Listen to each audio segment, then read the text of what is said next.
हर पीर से जुमा अपने फेवरेट शो न्यूज़ आई को यूट्यूब पर देखने के लिए डॉन न्यूज़ के ऑफिशियल यूट्यूब चैनल पर आइए, उसको सब्सक्राइब कीजिए और बेल आइकन को प्रेस कीजिए।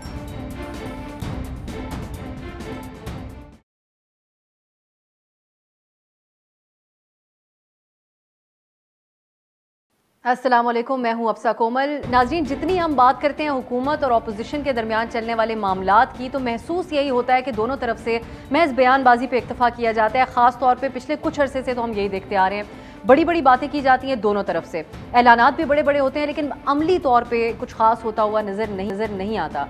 माजी करीब का ये ट्रैक रिकॉर्ड है जिसके बुनियाद पे हमारा ये तज्जिया बिल्ट हुआ है, जिसकी हम बात कर रहे हैं, और इससे साबित हुआ कि अपोजिशन हुकूमत के ख़िलाफ़ जो भी ऐलान करती रही उसको कोई ख़ास पूरा नहीं कर सकी। अपोजिशन ने बजट मंजूर होने से रोकने का ऐलान किया, बड़ी बड़ी बातें, इस तरह से अभी आप बिलावल साहब का बयान सुन रहे थे, इस किस्म की बातें उस वक्त भी हुई, लेकिन बड़ी बासानी हुकूमत ने बजट पास करवा लिया। मुस्लिम लीग नून अब जो कल नशिस्त उनकी हुई थी उसमें भी बड़ी संजीदा बातें की गई। कहा गया कि जो मिनी बजट है इसको किसी सूरत पास नहीं होने देंगे, और लेकिन अब लगता यही है एक बार फिर से कि पास करवा लेगी हुकूमत। सवाल यही है कि नून लीग ने जिस मिनी बजट को कल बड़ा एक एक्सट्रीम लफ्ज़ इस्तेमाल किया, मुआशी दहशतगर्दी, इकोनॉमिक टेररिज्म करार दिया कल नून लीग ने इस मिनी बजट को जो आने जा रहा है, तो क्या इसे पास होने से रोक पाएगी नून लीग? और दूसरी तरफ अगर हम पीपल्स पार्टी की बात करें तो जिस तरह से आप सुन भी रहे थे, पीपल्स पार्टी के चेयरमैन बिलावल भुट्टो जरदारी साहब ने कल अपनी वालदा की बरसी की तकरीब में एक भरपूर खिताब किया। उसमें उन्होंने ख़ास तौर पे हुकूमत को जो आड़े हाथों लिया, उसमें उन्होंने कहा कि अब हुकूमत पे वार करने का वक्त आ गया और 5 जनवरी से लाहौर मैदान जंग बनेगा। फिर पीडीएम की अगर हम बात करें तो वो पहले से ऐलान कर चुके हैं कि 23 मार्च को इस्लामाबाद की तरफ मार्च करेंगे। तो सवाल ये उठता है कि क्या हुकूमत को अपोजिशन के इन ऐलानात से कोई ख़तरा है, क्योंकि बज़ाहिर हुकूमत नहीं समझती कि ये जो अपोजिशन की जमातें हैं इनको कोई पजीराई अवाम में मिल सकती है, जिस तरह की खुद बतौर अपोजिशन पीटीआई को मिली थी। दूसरी तरफ हुकूमती तर्जुमान फवाद चौधरी ये फ़ख्री अंदाज में बारहा आजकल ये बात करते हुए आपको टीवी पे नज़र आएंगे। वो ये कहते हैं कि अपोजिशन जो है वो अपनी मेजॉरिटी सेनेट में होने के बावजूद, अक्सरियत होने के बावजूद हमारा चेयरमैन नहीं हटा सकी, कोई हमें नुकसान नहीं पहुंचा सकी, तो ये लोग क्या कर लेंगे? अब ये लॉन्ग मार्च की तारीखें हैं, एहतजाज की कॉल्स हैं, क्या इसके ये सिर्फ इसी हद तक रहेगा? ये अपोजिशन से पूछेंगे और हुकूमत से पूछेंगे कि इतनी ज़्यादा महंगाई, बेरोज़गारी और इसके कुछ नताइज इनको नज़र आए जो खैबर पख्तूनख्वा के भी इंतखाबात हुए थे उसमें, तो ये सारी अवामी मुश्किलात सिर्फ सब अच्छा है का राग अलापने के सिवा कोई इसके अलावा हकीकी प्लान भी उनके पास है अवाम के सामने पेश करने के लिए? आज मुल्क भर में एहतजाज हो रहे हैं, सियासी अपोजिशन की जमातें निकालें ना निकालें, अवाम ज़रूर सड़कों पे आ रहे हैं। तो क्या ओवरऑल हमारा ये मौजू होगा कि क्या पीटीआई की हुकूमत को कोई ख़तरा है? और मिनी बजट के हवाले से बात करेंगे। हमारे साथ हैं तहरीक इंसाफ की रहनुमा आलिया हमजा साहिबा, नून लीग की रहनुमा हिना परवेज़ भट्ट साहिबा हमें ज्वाइन कर रही हैं, और पीपल्स पार्टी से सस्सी पुलीजो साहिबा हमें ज्वाइन करेंगी, और इसके ऊपर हम उनसे भी पीपल्स पार्टी का मौक़िफ़ हासिल करेंगे।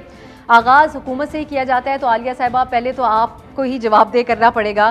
पहले तो ये बताइएगा, हमें इत्तलात यही ज़राए से मिल रही हैं कि जो कुछ हुकूमती अरकान भी बड़े कंसर्न हैं मिनी बजट के हवाले से, और इत्तेहादी भी, और हमने जॉइंट सेशन से भी पहले देखा था कि इत्तेहादियों ने कहा कि हमें नहीं समझ आ रहा कि हम अवाम में कैसे निकलेंगे, लेकिन आपने उनको मना लिया था।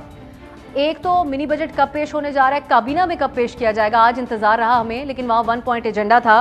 दूसरा ये कि आप कितने पुरएतमाद हैं कि नंबर गेम आप पूरे कर लेंगे, इत्तेहादी आपके साथ होंगे, आपके अपनी काबीना में से आवाज़ें नहीं उठ जाएंगी इसके खिलाफ? इकोनॉमिक टेररिज्म कहते किसे हैं? इकोनॉमिक टेररिज्म ये कहते हैं जब पाकिस्तान को फेटिफ में धकेला जाए, जब आपका तिजारती खसारा 20 अरब डॉलर से बढ़ जाए, जब आपकी एक्सपोर्ट कम हो रही है और आपकी इंपोर्ट का बिल 100 बिलियन डॉलर को टच कर जाए, जब आपकी रेमिटेंसेस सिर्फ 20 अरब डॉलर की हो और जब मुल्क के रिजर्व में 7 अरब डॉलर हो, या फिर ये हो कि हमारा जब ईरान जैसे मुल्क भी पाकिस्तान को धमकियां दे रहे हो, बांग्लादेश हमारी एम्बेसी बंद कर रहे हो, वर्ल्ड इकोनॉमिक फोरम पर हमारे प्राइम मिनिस्टर को तकरीर ना करने दी जा रही हो, और जनवरी में अगर 2015 में या आज जो ये कहते हैं ना तब हालात ये नहीं थे, तब भी जो महंगाई की सिचुएशन थी वो क्या थी, और फिर ये जो बार बार यहां पर जो आकर कहते हैं ना अब क्या सूरत हाल है जिसको ये इकोनॉमिक टेररिज्म कहते हैं। मतलब मैं हैरान हूं कि सारे फिगर्स इस वक्त हमारी 32 अरब डॉलर की बरामदाद होने जा रही है और कम से कम जो हम एक्सपेक्ट करें इंशाल्लाह ताला 37 अरब डॉलर को हम टच करेंगे। रिमिटेंसेस हमारी 29 अरब डॉलर से 32 अरब डॉलर तक जा रही है जो 18 अरब डॉलर पर छोड़कर गए थे। इसी तरह से जब मैं ये देखूं कि रिजर्व्स यानी 1.5 महीने के रिजर्व छोड़ के नहीं गए थे, आज हम 25 अरब डॉलर के रिजर्व्स लेकर बैठे हुए, बाकी फैक्टिव पर हम सारी चीजों के ऊपर काबू कर रहे हैं। रिस्पांस है आलिया साहब, अपने इत्तेहादियों को अपने अरकान को क्यों नहीं समझा पा रहे आप लोग? देखें रीजन ये नहीं है, रीजन ये है कि दो चीजों को हमें देखना चाहिए। महंगाई एक इंटरनेशनल फाइनोमेना है, उससे भी हुकूमत अवाम को बचाने की कोशिश करिए, लेकिन इकोनॉमी की बात हम करते हैं, फिगर्स पर कोई बात करता नहीं है। ये निगेट करे ना, ये कहीं एक्सपोर्ट के फिगर्स नहीं है, रेमिटेंसेस ये नहीं है, इंपोर्ट के ये हालात हैं, रिजर्व्स के ये हालात नहीं है, उस पर बात करें। जो महंगाई है हम बार बार कह रहे हैं अगले 2-3 महीने के अंदर महंगाई की सिचुएशन बेहतर होने लगी है। ये तो जवाब है जो शहबाज शरीफ साहब ने कहते हैं कि जी इकोनॉमिक टेररिज्म हो गया। अब आ जाए मिनी बजट के ऊपर, मैं ये आने लगी हूं। देखिए जो मिनी बजट है और हमने जितना उस सारी चीज को स्टडी किया है, एक तो मिनी बजट इंट्रोड्यूस होगा नेशनल असेंबली में, उसके बाद वो चला जाएगा सेनेट के अंदर, साइड बाय साइड डिबेट होगी। आप मिनी बजट को पढ़ें, ये बिल्कुल वही वाली सिचुएशन है। आपको याद है बजट ये पढ़ते नहीं है, उससे पहले आकर ये कॉपियां फाड़ना शुरू कर देते हैं, नारे लगाना शुरू कर देते हैं। हम कह रहे हैं आप मिनी बजट आलिया साहब मुख्तसरन इस पर बात करें, आप मुख्तसर सा जवाब। ये बात सच है कि इत्तेहादियों को प्रॉब्लम्स हैं, इससे इत्तेहादी परेशान हैं? देखें मेरी एक बात सुने, इत्तेहादियों का जवाब यही है कि हम इस बजट को पढ़ेंगे, हम इसमें देखेंगे, और सबसे बड़ी बात जब हम ये कह रहे हैं, हम खुद कह रहे हैं कि इससे गरीब को कोई फर्क नहीं पड़ा, हम एक टैरिफ रैशनलाइजेशन थी, हम उसको खत्म कर रहे हैं, हम अपनी इंपोर्ट्स को कंट्रोल करने की कोशिश कर रहे हैं। हमारा आप ये देखें, सिर्फ लास्ट पॉइंट, हमारा प्राइमरी जो है, हमारा प्राइमरी डेफिसिट हम सरप्लस में 206 अरब में जा रहे हैं। हमारा जो टैक्स रेवेन्यू 36% वो ज्यादा हो गया। आप फैक्ट्स एंड फिगर्स पेश कर रही हैं, लेकिन आलिया साहबा आप यकीनन ये आपकी ऑपोजिशन तक भी पहुंच गए, लेकिन आज जब हम खबरें देख रहे हैं तो हम देख रहे हैं केपीके में भी निकल आई बाहर गैस की शॉर्टेज और बिजली ना दस्तयाब होने की वजह से। तो ये एक अवामी मसला है, इसको हम जिस तरह भी एक्सप्लेन करें आवाम को नहीं समझ आता उनको। हिना भट्ट साहबा, आप लोग बहुत सख्त टर्म इस्तेमाल कर रहे हैं, मुआशी दहशतगर्दी। एक तो आलिया साहबा ने जो कहा उसके ऊपर अपना रिस्पांस दीजिएगा, और दूसरा कैसे रोकेंगे आप लोग इस मिनी बजट को? अफसा, सबसे पहले तो आपने इनसे क्वेश्चन किया कि इत्तेहादी परेशान है, तो इसका जवाब है कि सिर्फ इत्तेहादी परेशान नहीं है, इमरान खान साहब ख़ुद परेशान है, शहबाज गिल परेशान है, फवाद चौधरी परेशान है, इनकी सारे की सारी काबीना परेशान है, क्योंकि ये आते साथ मियाँ नवाज शरीफ साहब ने अभी तो अपनी आने की डेट भी अनाउंस नहीं की, तो किस तरह इनके सारे जो मशीर हैं उनको कितनी परेशानी होगी। तो सबसे पहले सिर्फ इत्तेहादी परेशान नहीं है, ये इमरान खान साहब भी परेशान है, शहबाज गिल और फवाद चौधरी वो भी परेशान है। दूसरी चीज़, इकोनॉमिक टेररिज्म, बिल्कुल इकोनॉमिक टेररिज्म उसको कहते हैं कि जब आवाम को आटे की लाइन में लगना पड़ता है, चीनी की लाइन में लगना पड़ता है, पेट्रोल की लाइन में लगना पड़ता है, और यहाँ तक कि आज किसानों को खाद की लाइन में लगना पड़ता है। इकोनॉमिक टेररिज्म तब होता है कि जब हमारे टाइम में 5.8 जीडीपी को बिठाकर जीडीपी को 3% तक लेके लाया जाता है। इकोनॉमिक टेररिज्म तब होता है कि जब मुल्की कर्जा लिया जाता है इतना ज़्यादा और उसका कुछ डिलीवर नहीं किया जाता। इकोनॉमिक टेररिज्म तब होता है कि जब झूठ बोला जाता है कि हम आईएमएफ से कर्जा नहीं लेंगे, और सिर्फ आईएमएफ से कर्जा नहीं लिया जाता, उसके 6 महीने के बाद दोबारा मिनी बजट भी पास कराने के लिए इनको दोबारा इत्तेहादियों को भी प्रेशर करना पड़ता है, अपने अरकान को भी प्रेशर करना पड़ता है। ये फवाद चौधरी साहब आए हैं, और उस दिन परसों उन्होंने बूट पॉलिश की एक ट्वीट की, तो मैं उनसे पूछना चाहती हूँ कि जब इमरान खान ने नो कॉन्फिडेंस वाला मोशन कॉन्फिडेंस हाउस में लेने के लिए जो पास कराया था, उसके लिए कौन से बूट पॉलिश करने पड़े? जब इन्होंने अपने इत्तेहादियों को प्रेशर करके उनसे वो पास करवाया, तब कौन से बूट पॉलिश करने पड़े? तो फवाद चौधरी साहब ना प्लीज अपनी लैंग्वेज देखें। और नहीं, और एक और चीज आज भी इन्होंने ऐड कर दूं, ये बूट पॉलिश वाली बात सबके ऊपर एक जितनी सादर आती है आजकल, तो हम बड़ा एंजॉय करते हैं जब आप लोग इस तरह की बातें एक दूसरे के बारे में करते हैं। आप कर, मैं ये कह रही थी कि फवाद चौधरी साहब फेक न्यूज पे बात करते हैं, बहुत कहते हैं। कल फिर उन्होंने झूठ बोला। आज आपको पता है कि राना शमीम साहब ने कहा कि मैं अकेला था जब मैंने, और मैं उनके ऑफिस में नहीं था। फवाद चौधरी साहब को अब माफी मांगनी चाहिए राना शमीम से भी और बाकी अवाम से भी।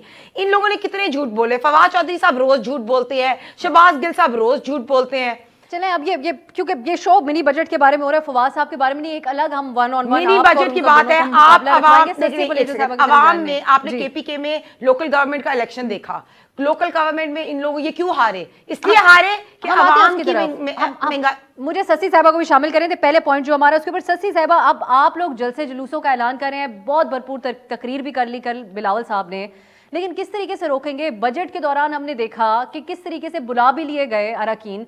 इस बार आप लोगों को क्या कॉन्फिडेंस है कि आप लोग रोक लेंगे? आपकी पार्टी का क्या लाहेअमल होगा?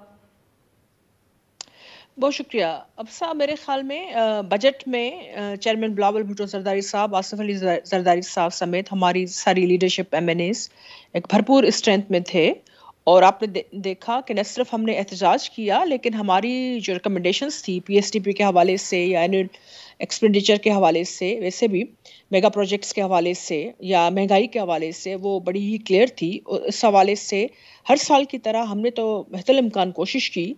ज़ाहिर बात है, हम भी पाकिस्तान का इस्तेकाम चाहते हैं, मुआशी तरह जो भी मसाइल हैं हम चाहते हैं कि उसको ओवरकम किया जाना चाहिए।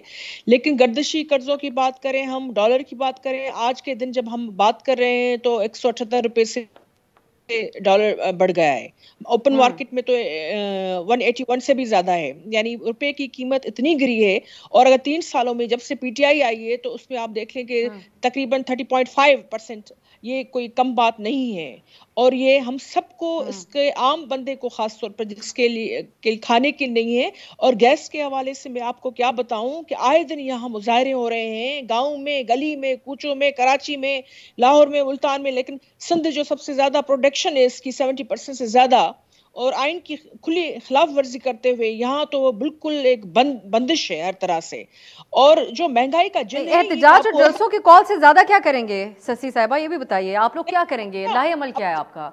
नहीं अफसा, अभी भी जो जितना प्रेशर हमने डाला है वो सबके सामने है। और वरना तो ये जिन पता नहीं सबको खा जाता। और ये यूटिलिटी बिल से लेकर, आपके गैस से लेकर, आपकी इलेक्ट्रिसिटी से, यानी आपकी बिजली के जो है 1 महीने में 4-4। मुझे एक ब्रेक की तरफ जाना है, ये जी मुझे एक ब्रेक की तरफ जाना है। मैं कता कलामी की आपसे माजरत, वापस आऊंगी आपकी तरफ। इन बात ये भी है कि PDM के प्लेटफॉर्म से ऑपोजिशन हो या आप लोग हों, दोनों की तरफ से क्रेडिट लिया जा रहा है कि हम लोगों ने प्रेशर बिल्ड किया इन लोगों के ऊपर। तो ये हम हुकूमत से पूछेंगे वापस आके कि हकीकी तौर पर किसी भी किस्म का प्रेशर। और ससी साहबा, आपसे ब्रेक के बाद मैं खास तौर पर पूछूंगी कि क्या वजह है कि नून लीग को तो रिस्पॉन्ड भी कर देती है हुकूमत आके, कोई प्रेस कॉन्फ्रेंस या ट्वीट के जरिए, लेकिन कहते हैं पीपल्स पार्टी सिर्फ सिंध की जमात है, उनको तो हम रिस्पॉन्ड भी नहीं करेंगे। बात करते हैं मजीद एक ब्रेक के बाद। ब्रेक के बाद खुशामदीद। हम आज के प्रोग्राम में बात कर रहे हैं कि क्या होने जा रहा है हुकूमत के लिए, PTI की हुकूमत के लिए क्या कोई ख़तरा है? इस बारे में बात हो रही है आज के प्रोग्राम में। और अपोजिशन का क्या लाहेअमल होगा, क्योंकि बज़ाहिर तो कोई ख़ास हुकूमत खौफज़दा नज़र नहीं आती। लेकिन आलिया साहिबा, हिना भट्ट साहिबा कह रही थी कि आप लोग ख़ास तौर पे नाम लेके तर्जुमानों के हुकूमत के, फवाद चौधरी साहब का भी और प्राइम मिनिस्टर साहब का हिमसेल्फ, वो कहती हैं कि आप लोग बहुत घबराए हुए हैं जब से नवाज शरीफ साहब के बारे में बात हो रही है। अब ये तो एक तरफ है मामला, ये कोई कंफर्म खबरें इस बारे में नहीं है, लेकिन दूसरी तरफ ये तो हकीकत है कि 5 तारीख को अगले महीने की बिलावल साहब ने ऐलान कर दिया है लाहौर की तरफ। KP में जो नताइज आप लोगों के लिए निकले, मार्च में PDM निकलने जा रही है, उसके बाद लगता यही है कि सारे अपना बस्ता बांध के बैठे हुए हैं विफाक की तरफ मार्च करने के लिए। तो क्या ये एक हकीकत पसंदाना बात नहीं होगी? थोड़ा सा घबरा लें आप लोग इस वक्त, या अब नहीं है कोई घबराहट? अब सब सबसे पहले तो KPK पर बता दूं, 17 अजला के रिजल्ट्स आए हैं इलेक्शन कमीशन की वेबसाइट से। मैं बता रही हूं इस वक्त PTI जो है ना वो सबसे पॉपुलर जमात है, 9,13,128 वोट लेकर। पीपल्स पार्टी ने लिए 2,77,000 वोट और PMLN ने लिए 2,72,000 वोट, यानी नीचे से इन्होंने टॉप की है। और ये हमें कह रही है हमें घबरा लेना चाहिए। नया तंजीमी ढांचा क्यों बन गया? प्राइम मिनिस्टर साहब ने तो डांट लगाई। देखिए मेरी बात सुने, 20 सीटें लिए जेयूआई ने, 16 सीटें लिए पीटीआई ने, 9 जो आजाद उम्मीदवार हैं आधे से ज्यादा वो पीटीआई में शामिल भी हो गए हैं और उसके अलावा जो बाकी है वो भी पीटीआई के कैंडिडेट थे। मतलब इतनी इंटरेस्टिंग सिचुएशन है, एक जमात सेंट्रल पंजाब की जमात बन के रह गई है, दूसरी इंटीरियर सिंध की जमात बन के रह गई है, और यहाँ इनके भाषण सुन ले और हमें घबराने का कहना सुन ले। फिर इन्होंने कहा जी इत्तेहादी परेशान है। मैं जरा बताती हूँ परेशान कौन है, और हमारे जो तर्जुमानों की बात हो रही थी फिगर्स के साथ, डेट्स के साथ, 23 दिसंबर की अयाज सादिक साहब की स्टेटमेंट है, नवाज शरीफ अनकरीब वतन वापस आएंगे। एक 26 दिसंबर की स्टेटमेंट है राना सनाउल्लाह साहब की, नवाज शरीफ जब आएंगे तो आपको तो खुश होना चाहिए। आप लोग तो कह रहे थे नवाज शरीफ साहब वापस आए, ये तो खुश होना चाहिए कि लेके हम तो ये तो ये तो फिर आप एग्री कर रही है ना कि इमरान खान को सवाल पॉइंट आ गया आपकी बात। अच्छा ठीक है, उनको प्रॉब्लम नहीं है, उनको पता है इससे कहे कि बात तो बात मुकम्मल करने दें, मैं उनसे पूछूंगी। नहीं, एक सेकंड मुझे बात मुकम्मल करने दे। ये इनको कहना बीच में अपना ना बोला करे, अपनी बारी पे बात करें।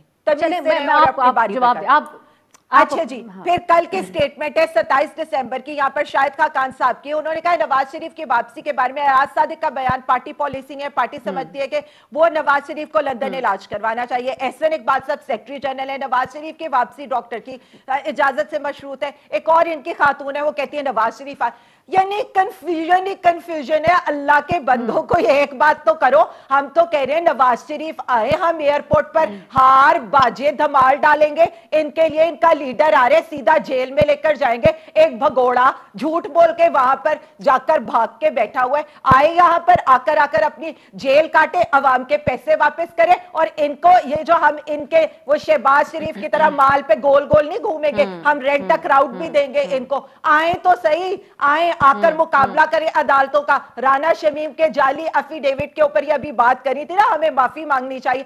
अभी तो राना शमीम माफी मांगेंगे जिनके ऊपर 7 जनवरी को फर्द जुर्म आयद होगा। ये अहमद नूरानी के ऑडियो वीडियो का खेल, कैसी खामोशी है, कैसा कोई बयान आया? किसी ने आकर कहा है कि नवाज शरीफ के ऑफिस में नहीं बैठे थे?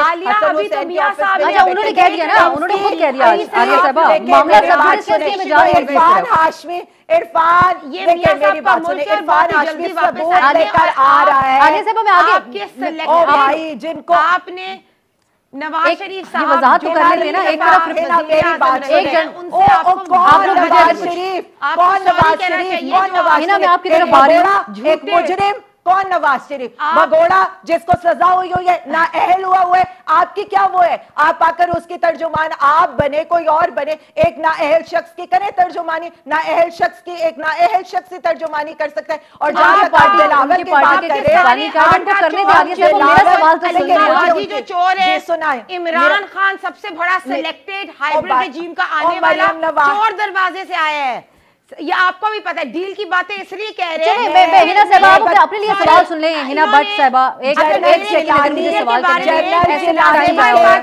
करेंगे तो मैं इनको शिक्षा दिखाऊंगी। जनरल जिलानी के आगे वेटर की टोपी आने वाला सिलेक्टिव कौन है? अलीमा बाजी सिलेक्टिव है ना, वो चोर है। कोई नई बात कर लेते हैं, मेरा सवाल सुन ले हिना साहबा। चोरी करके उन्होंने हिना भट्ट साहबा, आप इनको करेक्ट करें। नवाज शरीफ साहब, मैं आपसे सवाल पूछने नहीं, हिना साहब अगर आप मुझे मौका दें सवाल पूछने का। नहीं, नवाज शरीफ साहब पे पर्सनल अटैक करने के लिए माफी मांगे, पारी पे जवाब दे। आपके जो इमरान खान है ना, अदालत ने सबसे बड़ा चोर है। अदालत ने माफी मांगे नवाज शरीफ से, चोरी की है, माफिया चोर है, अलीमा बाजी मैं ब्रेक लेती हूँ ताकि इमरान खान सबसे बड़ा माफिया है, डाकू है। आप तीनों को एक साथ एक तीनों को लाने का मकसद ये था कि कोई हम शायद कोई ऐसी शेर हासिल किस्म की बहस कर सके, लेकिन एक ब्रेक की तरफ जाते हैं। मैं कोशिश करूंगी कि ब्रेक से वापस आए, टाइम जाया ना हो। हिना भट्ट साहिबा से सवाल करेंगे नवाज शरीफ साहब के हवाले से एक ब्रेक के बाद। ब्रेक के बाद खुश आमदीद। आज के प्रोग्राम में बात हो रही है कि क्या पीटीआई की हुकूमत के लिए हालात बहुत मुश्किल हो गए हैं, कोई कड़ा वक्त आने वाला है उनके ऊपर या नहीं आने वाला। ब्रेक से पहले जो बहुत गर्मा गर्मी हो गई थी आलिया साहब और हिना साहब आप लोगों के दरमियान, मैं आप सबसे रिक्वेस्ट करूंगी कि अगर ये ख्याल जाहिर किया जाता है कि हमारे टॉक शोज़ के अंदर ये बात पसंद की जाती है एंकर्स की तरफ से भी कि आपस में लड़ें और रेटिंग्स आए, लेकिन यकीन जानिए हमारे प्रोग्राम का ऐसा फॉर्मेट नहीं है। आप लोग तीनों बड़ी वेल रिस्पेक्टेड अपनी अपनी पार्टीज़ की तर्जुमानी करते हैं और हम चाहेंगे कि आप तीनों का जो इज़हार ख्याल हो उससे आप आवाम भी कुछ समझ सकें और हम खुद भी कुछ समझ सकें आप लोगों के ख्यालात।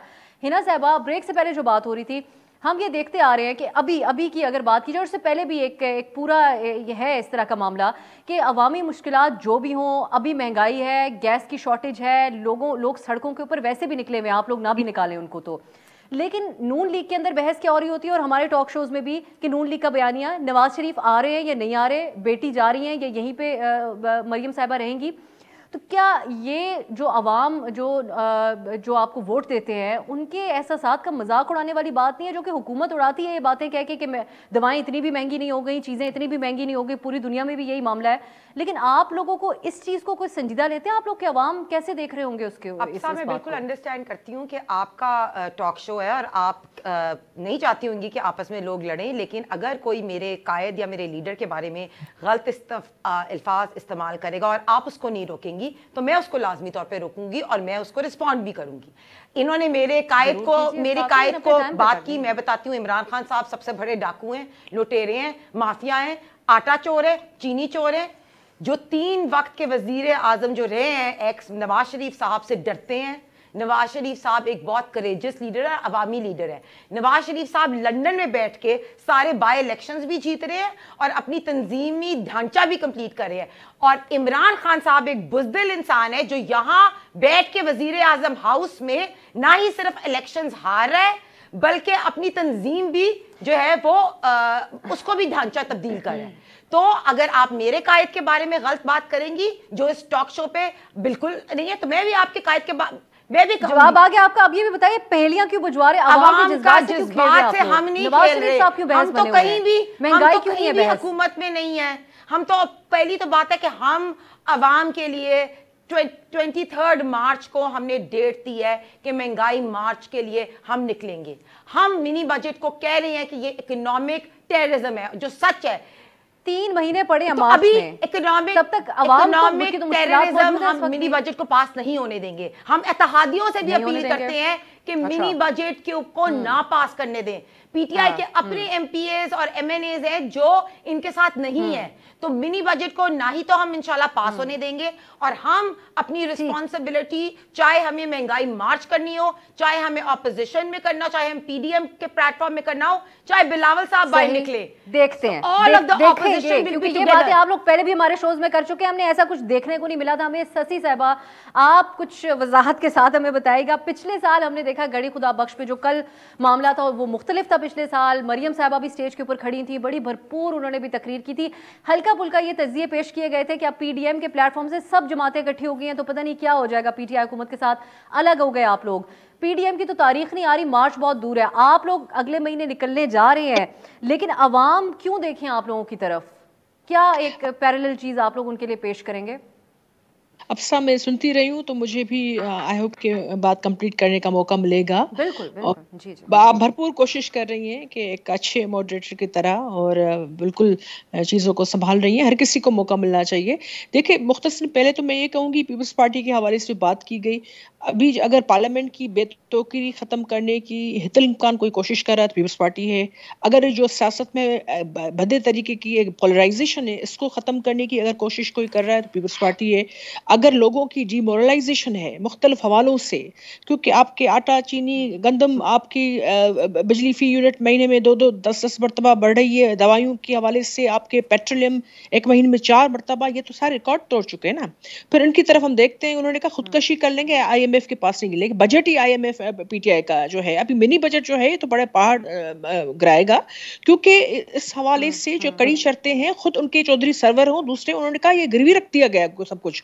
इनके जो है वजीर आला, दूसरे लोगों ने केपी की शिकस्त का सबसे बड़ी वजह जो है वो महंगाई को करार दिया है, खुद पीटीआई के अपने लोगों ने। अब आ जाए हम अपोजिशन के हवाले से, देखें अपोजिशन में हम कलेक्टिव विजडम के साथ चल रहे हैं। अभी भी पार्लियामेंट में जो भी तकरीर को हिकमत अमली आई है तो पीपल्स पार्टी हमेशा चाहा है कि अपोजिशन लीडर हमारे शहबाज शरीफ साहब हैं और नून लीग और JUI के पास तो खुद चल थे बिलावल साहब, उनको जो अप्रिशिएट करने कि जो बजट में उनका रोल था दूसरी कानून साजी के हवाले से। देखें, हमने अपना वजन पलड़े में डाला हुआ है मियां शहबाज शरीफ, और हम चाहते हैं अपोजिशन यकजा हो, हम चाहते हैं। हाँ, पीटीएम के हवाले से जो राहें जुदा हुई हैं, अब उस पर जो बात करेंगे तो it will take some time, obviously there are so many. जी शशि साहब, इस पे भी जवाब दीजिएगा। जो मैंने पहले ब्रेक से पहले आपके लिए सवाल छोड़ा था, हम हुकूमत का रवैया अगर देखें तो वो नून लीग के मामले के ऊपर तो हम देखते हैं फौरी तौर पे प्रेस कॉन्फ्रेंस प्राइम मिनिस्टर साहब ने तक के हवाले से खबर बातें आ जाती हैं सामने। लेकिन फवाद साहब का यही रिएक्शन था, जरदारी साहब का जो बयान हालिया आया था जिसको बड़ी खबरों की जीनत रहा, उन्होंने कहा इन्होंने बहुत कोशिश की है। फिर ये ख्याल जाहिर कि कयास सराइयाँ क्योंकि हर तरह की होती है, पॉसिबिलिटीज़ की बात होती है कि शायद नून लीग की तरफ मामला चले गए हैं, तो तभी जरदारी साहब ने आके कह दिया, हमसे रब्ता किया गया था, हमने कहा जाके पहले हुकूमत को गिराएं फिर हमसे कोई बात की जाए। तो क्या ऐसी कोई मामलात हैं? कुछ डील के हवाले से आप हमें बताइए ना, कोई अप्रोच किया गया पीपल्स पार्टी को, क्या है मामलात? आसिफ अली जरदारी साहब पर तनकीद तो बहुत सारे लोग करते हैं, लेकिन मोहतरमा साहबा के कल ही हमने शहादत की उस पर 14वीं बरसी हमने जो है खराज पेश किया सबने। जो लोग पीपल्स पार्टी में नहीं है उन्होंने भी वालाना खराज पेश किया। ये चूंकि उस वक्त जो सूरत हाल थी, अगर किसी ने कहा पाकिस्तान खपे, सूरत हाल हाथों से निकल सकती थी। पीपल्स पार्टी है जो इस्तेकाम को हाथों से नहीं निकल चाहते हैं कि पाकिस्तान तरक्की करे, उसकी सरहदें मजबूत हो। और आसिफ अली जरदारी साहब तजुर्बेकार है, 11 साल जेलों में, 11 साल से भी ज्यादा वो जेल में रहे हैं। मोहतरमा के साथ उन्होंने काम किया है, देखा है, तो उन्होंने अपनी ऑब्जर्वेशन, अपने तजुर्बे की बुनियाद पर बात की। बात यह है कि पीटीआई को, फवाद साहब को मसला ये है कि जो हम पंजाब की जब बात करते हैं, पंजाब हमारा अपना सूबा है, हमारी अपनी जो सरजमीन है, वहां बड़ा पोटेंशियल है। पीपल्स पार्टी के लोगों ने चाहा है, पीपल्स पार्टी को वोट भी किया है। हमारी भी थोड़ी सी सुस्ती थी, हमने उस तरह मोबिलाइज नहीं किया। अब हम जब फोकस कर रहे हैं तो ये बौखलाहट। वहाँ शशि साहब एक इंतखाब हुआ था, कता कलामी की बात, अभी जो परवेज मलिक साहब का, वहां पे इल्जामात किस किस्म के लगे आप और नून लीग के दरमियान? लेकिन पीटीआई भी तो पंजाब में अपने पंजे गाड़ने की कोशिश कर रही है। शफकत महमूद साहब बड़ी एक्टिविटी कर रहे हैं आज वहां पे, परवेज इलाही साहब से मिले लगे हैं इल्जामात पीटीआई पर। अमीन गंडापुर से लेकर दूसरा इलेक्शन कमीशन को चाहिए, उनका तो पहले नोटिस ले। पीपल्स पार्टी के तो झंडे लगाने के लिए भी इतना स्पेस उन्होंने श्रिंक किया हुआ है।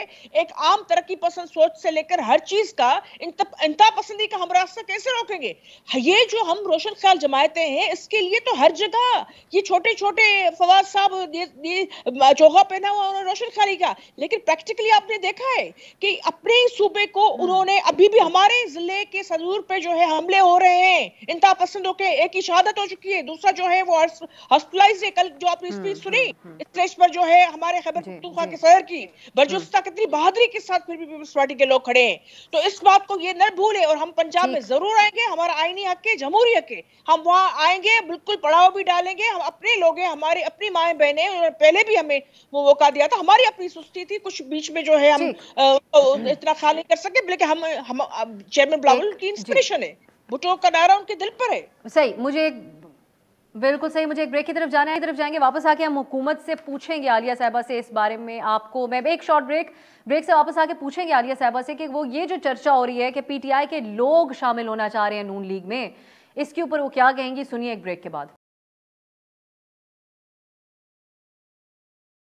ब्रेक के बाद खुश आमदीद। मैं ज़्यादा वक्त ज़ाया किए बगैर आलिया साहिबा की तरफ जाऊंगी ताकि आपको ज़्यादा मौका मिल सके। आलिया साहिबा, जो बातें हिना साहिबा ने की, एक तो उस पर रिस्पॉन्ड कीजिएगा, मेरा सवाल भी सुन लें। इत्तेहादी तो इत्तेहादी, लेकिन किसी भी सियासी जमात के लिए बड़ी अलार्मिंग बात हो सकती है जो खबरें सामने आ रही हैं, और वो ये कि नून लीग बरमला ये बात कह रही है कि आपके बहुत से लोग शामिल होना चाह रहे हैं। कि शायद खाकान बाइस साहब को मैं सुन रही थी, वो कहते हैं कि वो लोग हवा के तयन का रुख करें कि कई फ़ोन कॉल्स ना आ जाएँ, उसके बाद वो डिसाइड करेंगे और वो सर तोड़ कोशिश करें कि उनको नून लीग में शामिल कर लिया जाए। इसको सपोर्ट करने के लिए ये एविडेंस भी है कि केपी में भी आवाज़ें उठी कि हम आवाम के सामने कैसे जाएंगे। और इसके अलावा अभी सिंध से भी हमाद अजहर साहब को जो लेटर्स लिखे गए और बड़ा गैस शॉर्टेज के ऊपर 2 MNAs और 1 MPA की तरफ से बात की गई, तो क्या करेंगे आप लोग अगर लोग आपके छोड़ के जाना शुरू हो जाएंगे?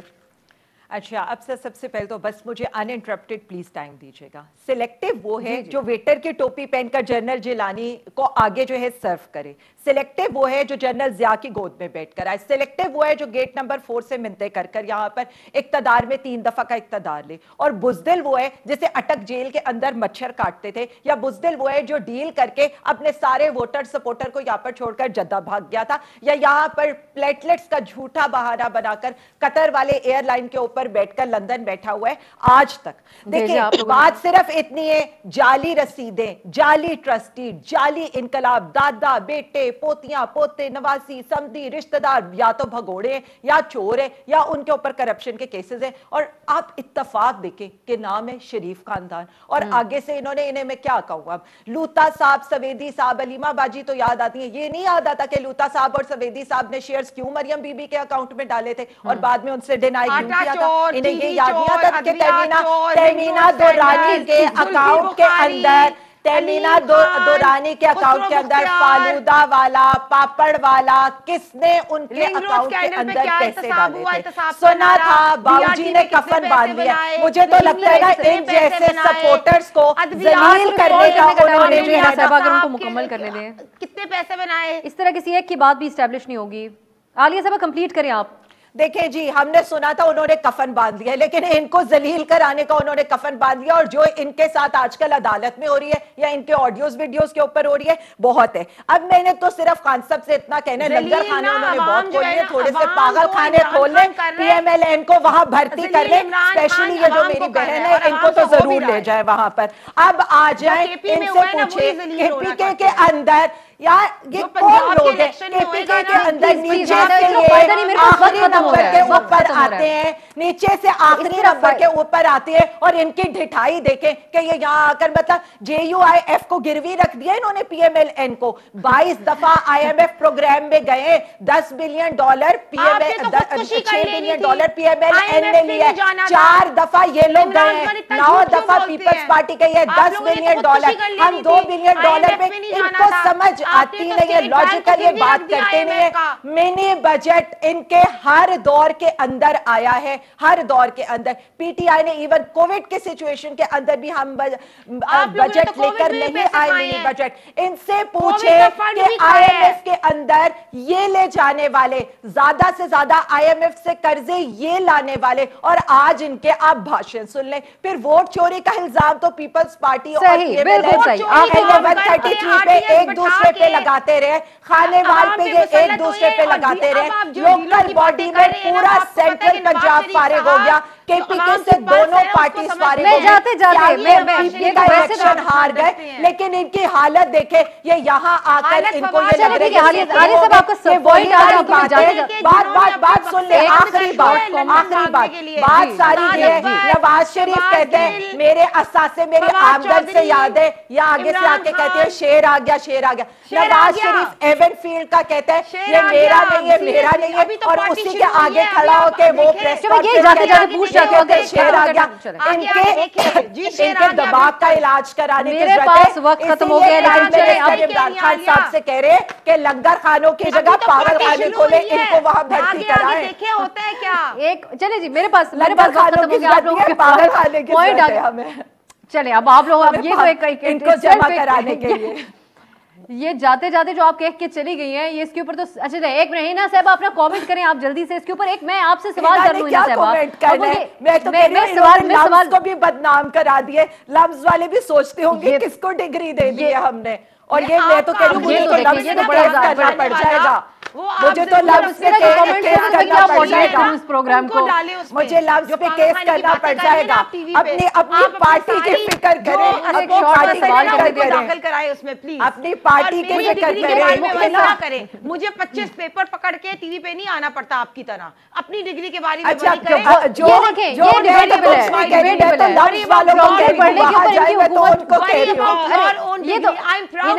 आपके प्राइम मिनिस्टर को कहते हैं, प्राइम मिनिस्टर नवाज शरीफ साहब को कहते हैं। कुछ नहीं कहती आपके बारे में भाई, मेरी बात सुने, उनको दाखिल करें। आप वजीर आजम को भूल गई हैं अपने, वो जो पर्चियां ले लेके जाता था जिनकी पर्चियां बदल जाती थी, उसको भूल गई हैं।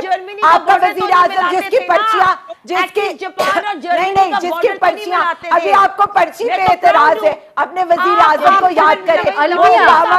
लेकिन वो मटन कोरमा वो पर्चियां सारी मिक्स हो गई थी ना, अल्लाह को जाने। कहते थे ना कि खवातीन जो मैं कुछ नहीं कहती, जैसा लीडर वैसे उसके फॉलोअर्स, जैसा मुझे प्रोग्राम खत्म करना है, लेकिन मैं जाते जाते दो बातें कहती जाऊं।